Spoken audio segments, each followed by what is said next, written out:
By Joyce M. Rosenberg, the Associated PressBillions of dollars offered by Congress as a lifeline to small businesses struggling to survive the pandemic are about to be left on the table when a key government program stops accepting applications for loans. Business owners and advocacy groups complain that the money in the Paycheck Protection Program was not fully put to work because the program created obstacles that stopped countless small businesses from applying. For those that did seek loans, the ever-changing application process proved to be an exercise in futility. It was a flawed structure to begin with, said John Arensmeyer, CEO of Small Business Majority, an advocacy group. It favored established businesses.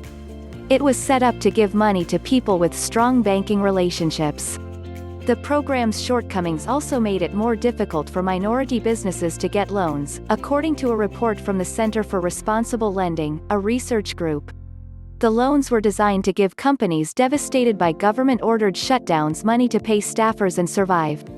The money was aimed at small businesses such as restaurants, retailers and salons that are desperately trying to stay afloat as the U.S. economy reopens in fits and starts.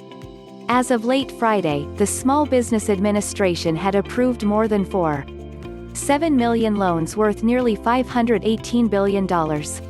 Small businesses that also included medical offices, dry cleaners and manufacturers obtained money that ultimately saved jobs and eased the unemployment rate from April's staggering 14.7% to May's still excruciating 13.3%.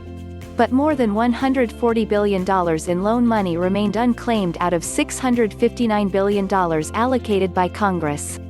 It will be up to Congress to decide what to do with any leftover funds, an SBA spokeswoman said. Some banks rejected any companies that did not have multiple accounts. Sole proprietors and freelancers had to wait a week before applying, and many found they could not supply the kind of documents the government and banks demanded. The program's biggest appeal was its promise that loans would be forgiven, but confusion abounded about requirements owners had to meet to get that forgiveness.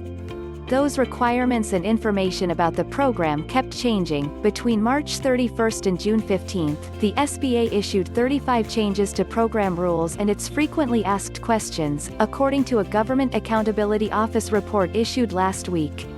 It was not until May 22, 7 weeks after the program began, that the SBA and the Treasury Department released the first instructions and applications for loan forgiveness. It's been a moving target this whole time, Arensmeyer said.